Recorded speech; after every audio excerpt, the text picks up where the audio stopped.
우리가 다윗 하면 골리앗과의 싸움을 제일 먼저 떠오를 겁니다. 아마 이것을 계기로 해서 다윗이 알려졌고 다윗이 부각되게 되죠.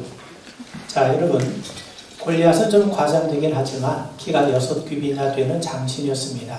머리에 투구를 썼고 몸에는 갑옷을 들었고 다리에는 갓발을 찼습니다. 어깨는 놋단창을 메었는데 무게만 600세겔이나 된다고 합니다. 그리고 방패든 자가 그를 호위하고 있습니다. 그는 탁월한 신체 조건을 가졌고 당시로서는 가장 강한 무기로 무장해 있습니다. 그가 이스라엘 진영에 들어와 싸움을 걸었음에도 백성들 가운데 어느 누구도 감히 그와 겨룰 엄두를 내지도 못한 것으로 봐서 그는 뛰어난 싸움 실력을 가진 장군임에 틀림이 없을 겁니다. 반면 다윗은 아직 청소년에 불과하죠. 정식 군인이 아닙니다. 싸움은 경험도 없고 무기도 변변치 않습니다. 골리앗을 향해 나갈 때 그의 손에 들린 무기라고 해봐야 물매가 전부입니다. 그는 평범한 목동입니다. 그러나 아주 시와 음악에 능통한 예술인이기도 합니다. 다윗은 가정에서도 별로 주목을 받지 못했던 것 같습니다. 사무엘이 왕을 세우기 위해서 이새의 집에 왔을 때에도 다윗은 주목받지 못하고 그저 홀로 들판에서 양을 돌봐야 했습니다. 그런데 그런 다윗이 어느 날 갑자기 골리앗을 물리치면서 사람들의 이목을 한 몸에 받게 되죠. 그렇다면 다윗은 어느 날 갑자기 혜성처럼 등장한 영웅입니까? 그렇지 않습니다. 이 모든 배후에 하나님의 손길이 있음을 우리 분명하게 믿으셔야 됩니다. 성경은 다윗에 대해서 이런 평가를 내요. 사무엘은 사울을 대신해서 하나님이 작자스럽게 세우신 왕 다윗에 대해서 이렇게 말을 합니다. 오늘 우리가 읽은 본문에 보시면 지금은 왕의 나라가 길지 못할 것이라 여호와께서 왕에게 명령하신 바를 왕이 지키지 아니하였으므로 여호와께서 그의 마음에 맞는 사람을 구하여 여호와께서 그를 그의 백성의 지도자로 삼으셨느니라. 다윗을 하나님 마음에 맞는 사람이라고 설명합니다. 또 사도행전 13장 22절 보더라도 내가 이새의 아들 다윗을 만나니 내 마음에 맞는 사람이라 얘기합니다. 다윗이 하나님 마음에 맞았다는 겁니다. 그러면 하나님 마음에 맞는다는 것이 도대체 무슨 의미인가? 여러분 이사야 22장에 보면 하나님께서 왕궁의 창고를 맡고 있던 셈나를 폐하시고 힐기의 아들 엘리야김에게 열쇠를 맡기시면서 그가 열면 닫을 자가 없겠고 닫으면 열 자가 없으리라 말씀합니다. 창고에 열쇠를 갖고 있는 자가 열면 여는 거고 그가 닫으면 문이 닫히는 거죠. 자, 예수님은 다윗의 열쇠를 가지신 분으로 빌라델피아 교회에 오십니다. 창고의 문을 열려면 열쇠가 있어야죠. 그 열쇠가 맞아야 됩니다. 열쇠가 금으로 만든 열쇠라도 자물쇠와 맞지 않으면 열 수가 없습니다. 자물쇠 꼭 들어 맞는 열쇠라야 문을 열 수 있는 것처럼 다윗이 그러한 자라는 겁니다. 다윗이 하나님 마음에 드는 자라고 해서 그가 완벽했다는 말이 아닙니다. 하나님이 완벽한 자를 요구하지 않으십니다. 그뿐만이 아니죠. 구약에는 수많은 왕들이 나오는데 그런데 그들이 선한 왕인지 악한 왕인지를 평가하는 기준이 있는데 그게 바로 다윗입니다.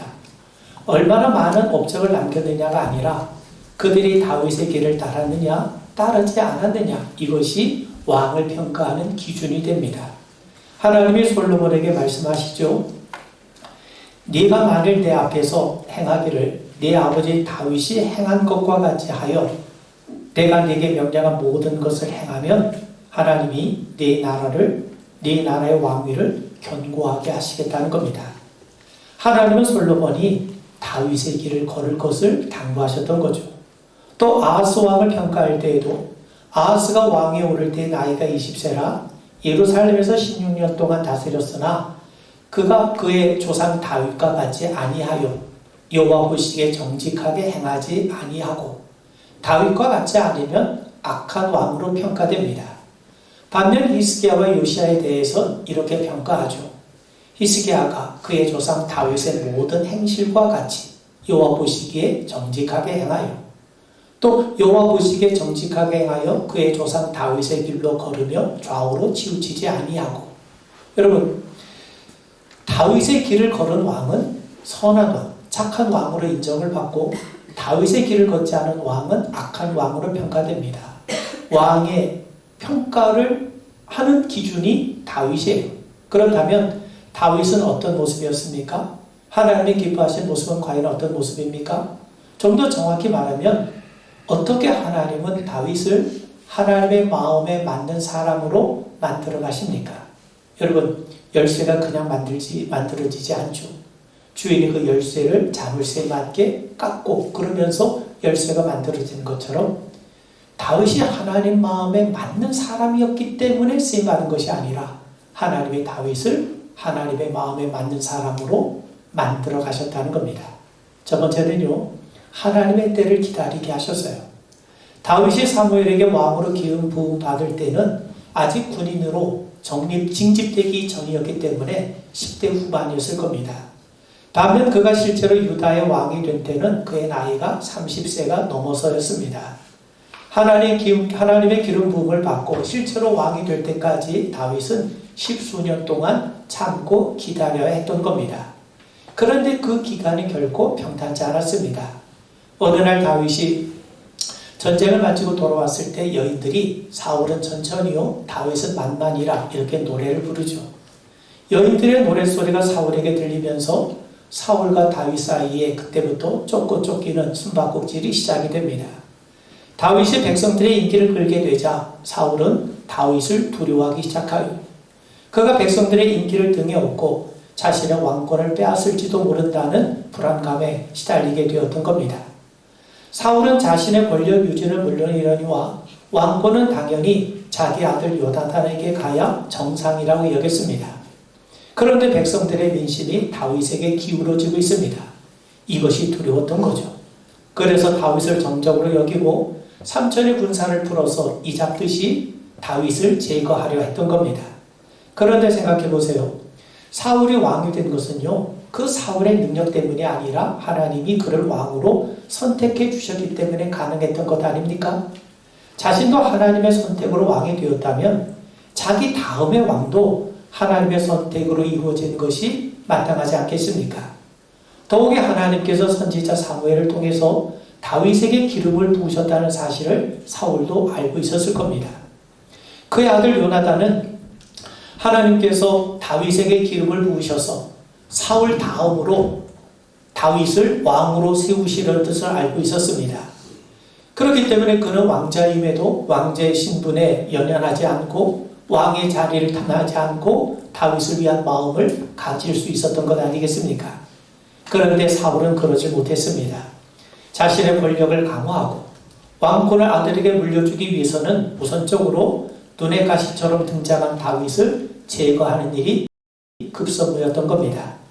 다윗을 그대로 놔뒀다간 백성들의 민심이 다윗에게 이반될 것이 분명해 보였기 때문이죠. 그래서 다윗은 하나님의 기름 부음을 받은 순간 이후 10수년을 쫓기며 참고 견디며 살아왔던 겁니다. 젊은 시절 10수년을 기다림의 자세로 살아왔던 거죠. 이 기간이 힘들고 괴롭고 깨어지는 그런 아픔의 시간이었을 겁니다.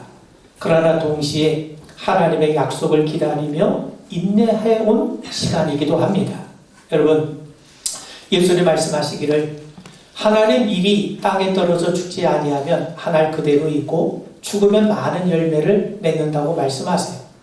하늘의 씨앗이 깨어져서 결실을 맺는 것처럼 한 인격도 깨어짐을 통해 하나님의 사람으로 다듬어지고 익어가게 되는 겁니다. 여러분, 하나님은 완벽한 사람을 원하신 게 아닙니다. 조금의 흠도 없고 빛나는 금그릇을 원하시는 게 아니라는 겁니다. 오히려 흠이 많고 금이 간 질그릇을 원하십니다. 우리는 바울을 잘 알죠? 바울이 말씀하기를 하나님의 능력이라고 한 보배가 질그릇에 담겨 있다고 고백합니다. 왜 힘이 큰 하나님의 능력이 질그릇에 담겨 있습니까? 바울은 자신의 경험을 통해 깨달았어요. 그런 육체의 가시를 제거해달라고 3번이나 하나님 앞에 기도하지 않았습니까? 그런데 하나님이 말씀으로 응답하십니다. 거기서 바울은 아주 귀한 깨달음을 얻게 되죠. 육체의 가시가 있는 것은 하나님의 나를 사랑하지 않기 때문이 아니라 하나님의 능력이 내게 머물게 하기 위해서 베푸신 거구나. 바울은 육체의 가시는 하나님을 더욱더 의지하고 하나님께 매달리고 하나님의 능력에 붙들려 살라고 주신 하나님의 은총의 선물임을 깨닫게 됩니다. 육체의 가시가 있기 때문에 우린 더욱더 하나님을 의지하고 신뢰하며 매달리게 되는 것 아닙니까? 그러므로 질그릇처럼 금이 가고 깨어진 존재를 할지라도 우리 안에 하나님이 계시기 때문에 우리는 사방에 우겨싸임을 당하여도 쌓이지 않고 답답한 일을 당하여도 낙심하지 않고 거꾸로뜨림을 당해도 망하지 않는 겁니다.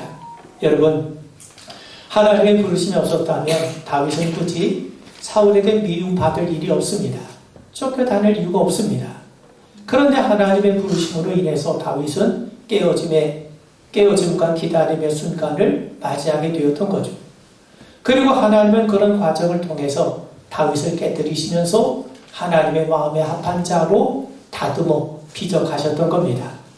사울에게 쫓기면서 이스라엘 땅에 거처할 곳이 없이 이리저리 쫓기면서 다윗은 자기 신뢰, 자만심, 자기 의지 같은 것들이 깨어지면서 하나님만 온전히 신뢰하는 믿음의 사람으로 다듬어져 갔던 겁니다. 하나님은 그런 과정을 통해서 자신만만한 다윗이 아니라 하나님의 은혜만을 붙잡는 사람으로 그를 빚어가셨던 겁니다. 그런 과정을 통해서 자기 인생의 계획표가 아니라 하나님의 시간표에 따라 사는 법을 배우게 하셨던 거죠. 여러분, 중국 동부에 모소라는 대나무가 있다고 합니다.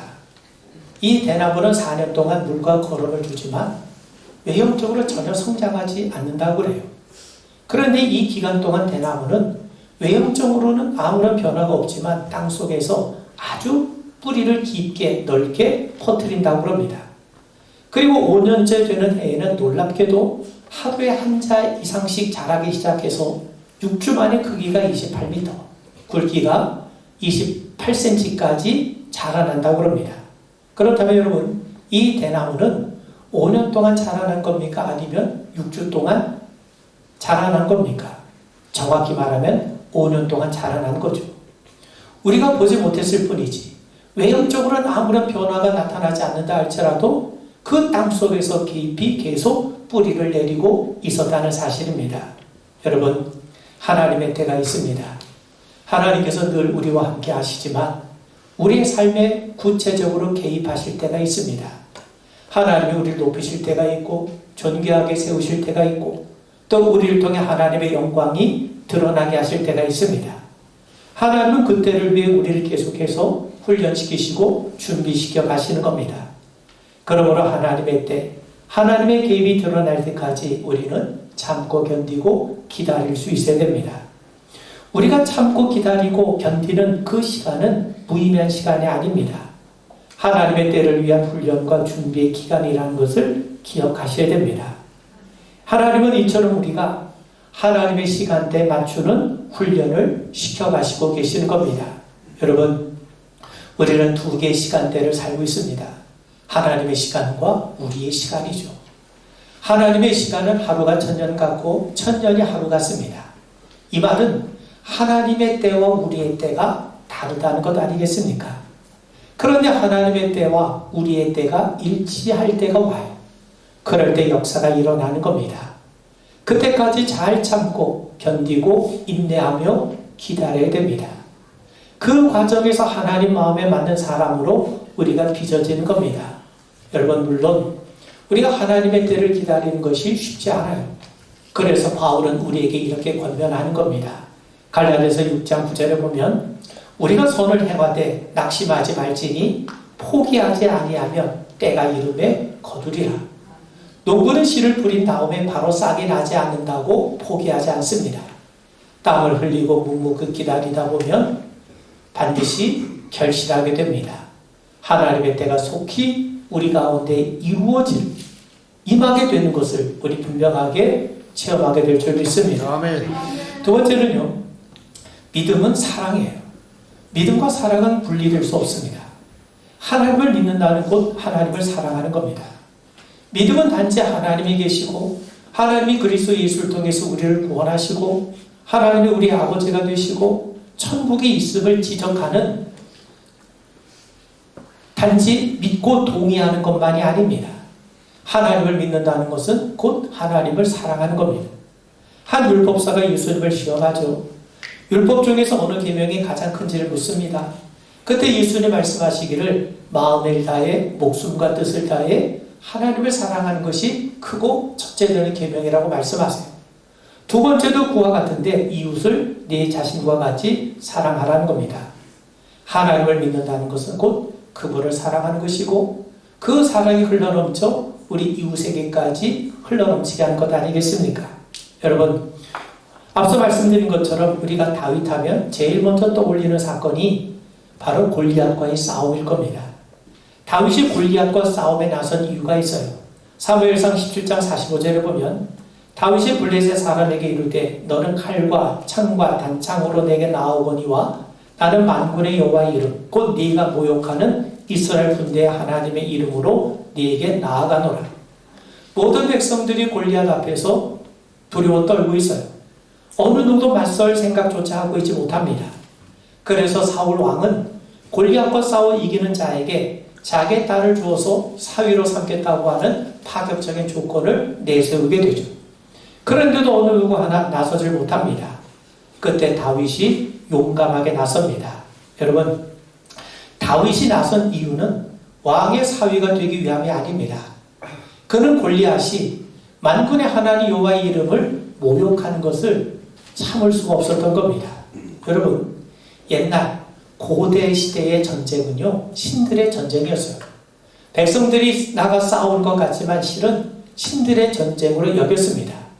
그래서 전쟁의 승리는 신의 위대함을 드러내고 또 전쟁에서 패하면 우리가 믿는 신의 무능함이 드러나는 그곳으로 이해되던 그런 시대입니다. 그래서 골리앗은 이스라엘 백성들이 믿는 하나님을 모욕했던 겁니다. 이스라엘의 골리앗 앞에 감히 나서지 못하는 것은 이스라엘 백성들이 믿는 하나님이 무능한 것 아니냐, 이렇게 조롱과 비난과 야유를 퍼부었던 겁니다. 하나님을 조롱하는데도 이스라엘 백성들 가운데 어느 누구도 감히 나서지 못한 그런 상태에 있었던 겁니다. 그래서 다윗이 나선 거죠. 골리앗 따위가 어찌 감히 하나님의 이름을 들먹이며 모욕할 수 있겠느냐는 거죠. 하나님의 이름이 이방 사람의 입에 오르내리고 모욕당하는 것을 차마 눈뜨고 봐줄 수가 없었던 거죠. 그만큼 하나님은 다윗에게 존귀한 분이었다는 거예요. 하나님의 모욕당함을 감당할 수 없을 정도로 다윗은 하나님을 사랑했던 겁니다. 여러분, 다윗은 자신이 골리앗과 싸우는 이유를 분명하게 말합니다. 또 여호와의 구원하심이 칼과 창에 있지 아니함을 이 무리에게 알게 하리라. 전쟁은 하나님께 속한 것인즉 그가 너희를 우리 손에 넘기시리라. 다윗이 싸움에 나서는 이유는요, 전쟁에서 승리를 얻기 위함이 아닙니다. 자기 이름을 드높여서 자기 공로를 드러내서 왕의 사위가 되고자 하는 것도 아니었습니다. 그가 전쟁에 나선 이유는 오직 한 가지, 하나님을 온 땅에 드러내기 위함이었다는 거예요.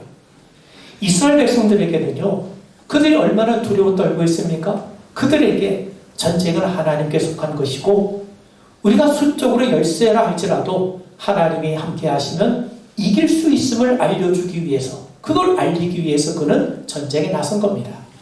또한 자신들의 수적 우세를 가지고 교만했던 이 블레셋 사람들에게는 전쟁이라고 하는 것은 장수나 무기에 달려있는 게 아니라 하나님께 있고 인간이 감히 하나님을 상대할 수 없음을 알리기 위해서, 그걸 분명하게 증거하기 위해서 다윗은 기어이 골리앗을 향해 돌진할 수 있었다는 겁니다.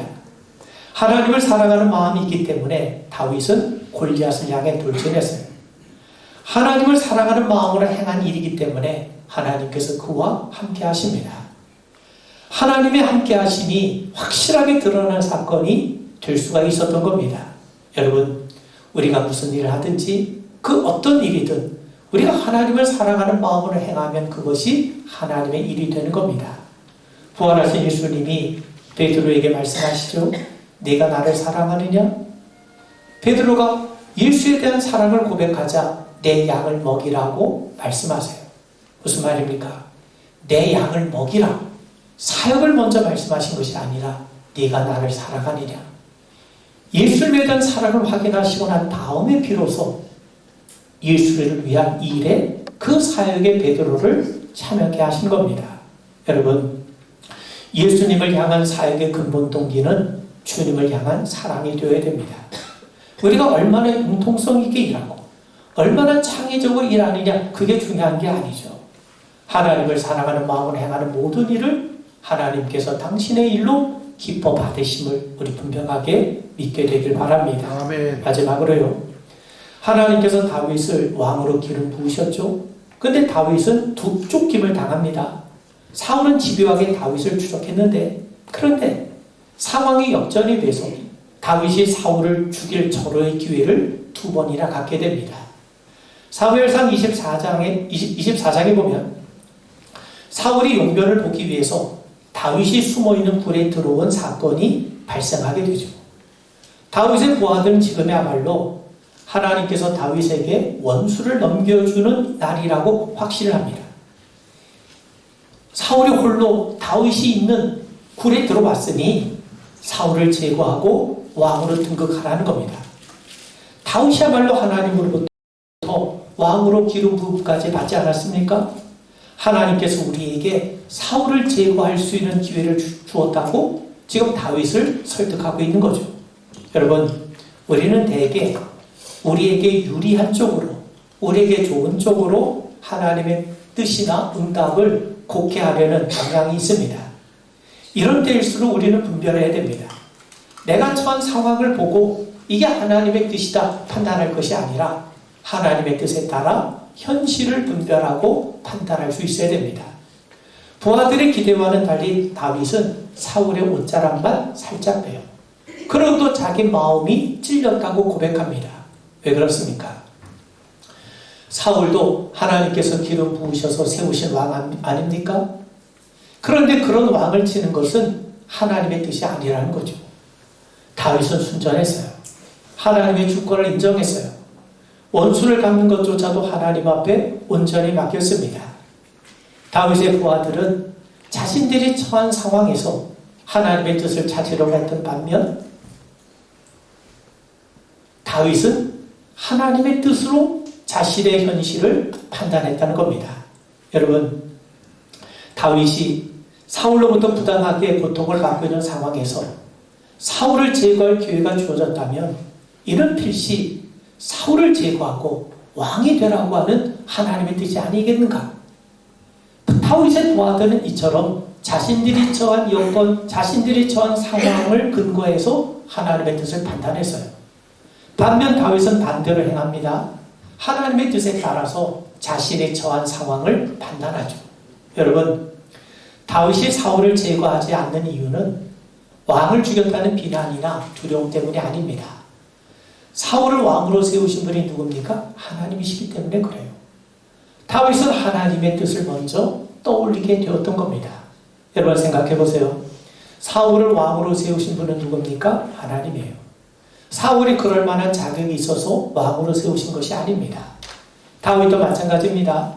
다윗이 왕이 되는 것 역시 하나님의 선택으로 되는 것 아닙니까?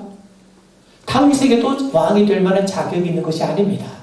여러분, 사울이나 다윗에게 누군가가 당신이 왕이 된 비결이 뭐냐고 묻는다면 그들은 뭐라고 대답해야 되겠습니까? 내가 그럴 만한 성품이나 능력이 있어서 왕이 되었다고 얘기를 해야 됩니까? 그렇지 않죠. 하나님이 세우셨다는 말 외에는 달리 할 말이 없어요. 그러므로 다윗이 왕으로서의 권위를 인정받으려면 먼저 자신이 하나님의 권위를 인정해야 됩니다. 하나님의 권위도 인정하지 않으면서 하나님이 나를 왕으로 세우셨다, 이 권위를 내세울 수 있겠습니까? 그럴 수 없죠. 다윗이 하나님의 권위를 인정하지 않고 하나님이 기름 부어 세우신 사울의 권위를 인정하지 않으면 어느 누구도 하나님이 다윗을 왕으로 세우셨다는 것을 인정하려 들지 않을 겁니다.